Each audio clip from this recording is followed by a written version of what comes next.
తెలంగాణ చిత్ర పరిశ్రమకు సుప్రీంకోర్టులో భారీ ఊరట లభించింది. సినిమా టికెట్ల ధరల పెంపునకు సంబంధించిన 90 రోజుల ముందే ప్రభుత్వం జీవో జారీ చేయాలంటూ గతంలో తెలంగాణ హైకోర్టు ఇచ్చిన మధ్యంతర ఉత్తర్వులపై సర్వోన్నత న్యాయస్థానం నేడు స్టే విధించింది. మైత్రి మూవీ మేకర్స్ దాఖలు చేసిన పిటిషన్ను విచారించిన justice GK Maheshwari, justice yes Chandrachud ధర్మాసనం హైకోర్టుల నిబంధనల వల్ల సినిమా విడుదలపై ప్రభావం పడే అవకాశం ఉందని అభిప్రాయపడింది. తాజా స్టేతో పాత పద్ధతిలోనే టికెట్ల ధరల పెంపునకు మార్గం సుగమమైంది.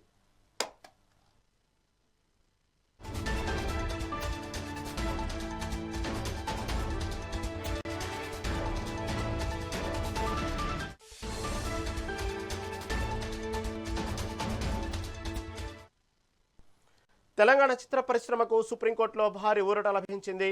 సినిమా టికెట్ల ధరల పెంపునకు సంబంధించిన 90 రోజుల ముందే ప్రభుత్వం జీవో జారీ చేయాలంటూ గతంలో తెలంగాణ హైకోర్టు ఇచ్చిన మధ్యంతర ఉత్తర్వులపై సర్వోన్నత న్యాయస్థానం నేడు స్టే విధించింది.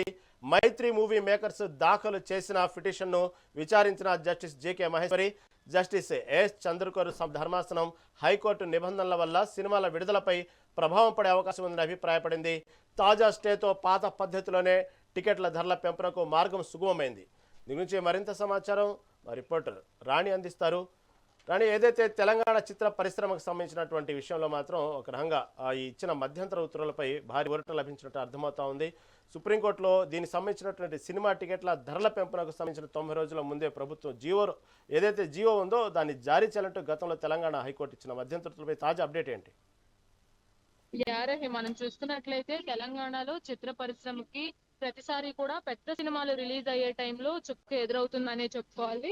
టికెట్లు రేట్లు పెంచుకోవడం, అలాగే స్పెషల్ షోలు వేసుకోవడం, ఈ అన్నిటిపైన కూడా తెలంగాణ గవర్నమెంట్ అనేది అభ్యంతరం చెప్పడం అనేది తీవ్ర ఇక్కట్లు కలిగిస్తుందని చెప్పుకోవాలి. ఈ నేపథ్యంలోనే మరి 4 రోజుల్లో మైత్రి మూవీ మేకర్స్ ప్రొడ్యూస్ చేసిన సినిమా ఉస్తాద్ భగత్ సింగ్ అయితే రిలీజ్ కి సిద్ధమవుతున్న వేళ మైత్రి మూవీ మేకర్స్ రవి అలాగే నవీన్ ఇద్దరు కలిసి ఒక పిటిషన్ అయితే వాళ్ళు వేయడం జరిగింది.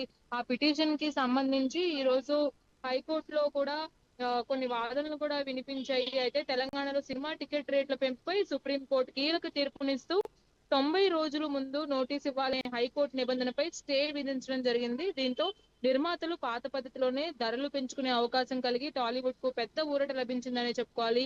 ఎందుకంటే మల్టీప్లెక్స్ లో టికెట్ ధరలు 200 నుంచి 500 వరకు ఉండే అవకాశం కూడా ఉంది. ఇటు సినిమా విడుదలకు 90 రోజుల ముందే టికెట్ ధరల పెంపును ప్రకటించాలన్న తెలంగాణ హైకోర్టు ఉత్తర్వులను అత్యున్నత న్యాయస్థానం నిలిపివేసిందనే చెప్పుకోవాలి. ఏవైతే పెద్ద సినిమాలు ఉన్నాయో ఈ పెద్ద సినిమాలు భారీ బడ్జెట్ తో నిర్మించబడతాయి కాబట్టి వాటికి మొదటి వారం రోజులు మాత్రమే ఈ టికెట్ ప్రైసింగ్ అనేది ఎంతో ముఖ్యమని చెప్పుకోవాలి. ఈ వారం రోజుల పాటు పెంచిన టికెట్ ధరలు కావచ్చు, వేసే స్పెషల్ షోలు కావచ్చు, సినిమాకి ఆదాయం తెచ్చిపెట్టేవిగా మనం భావించవచ్చు. ఎందుకంటే మొదటి వారం రోజులు ఎంతో కీలకంగా ఉంటాయి ఈ పెద్ద సినిమాలకి. కాబట్టి ఈ 90 రోజుల నిబంధనలను కొట్టిపారేసిన న్యాయస్థానం యథావిధిగా పాత పద్ధతిలోనే టికెట్లు పెంచుకునే అవకాశం సినిమాలకి ఇవ్వడంతో నిర్మాతలు కాస్త ఊరట పొందారనే చెప్పుకోవాలి. ఈ నిర్ణయంతో రాబోయే పెద్ద సినిమాలు, ఉదాహరణకు ఉస్తాద్ భగత్ సింగ్ కావచ్చు, దురంధర్ కావచ్చు, అలాగే రాబోతున్న రామ్ చరణ్ సినిమా పెద్ది కావచ్చు, ఇవన్నీ కూడా టికెట్ ధరలను పెంచుకునేందుకు నిర్మాతలకు ఈ సినిమాలన్నిటికీ సంబంధించి ఒక అవకాశం అనేది కల్పించిందనే చెప్పుకోవాలి. హైకోర్టు ఉత్తర్వులను సవాల్ చేస్తూ మైత్రి మూవీ మేకర్స్ దాఖలు చేసిన పిటిషన్ మేరకు సుప్రీంకోర్టు ఈ తాత్కాలిక స్టేన్ అయితే ఇచ్చిందనే చెప్పుకోవాలి. తెలంగాణలో సినిమా టికెట్ రేట్ల పెంపు విషయంలో గతంలో ఉన్న పద్ధతిని కొనసాగించేలా దీనిపై హైకోర్టు ఆగ్రహం వ్యక్తం చేసినప్పటికీ ఇప్పుడు సుప్రీంకోర్టు నిర్మాతలకు మద్దతుగా నిలవడంపై నిర్మాతలు అలాగే సినీ ఇండస్ట్రీకి సంబంధించిన పెద్దలందరూ కూడా సంతోషం వ్యక్తం చేస్తున్నారు. రహీం.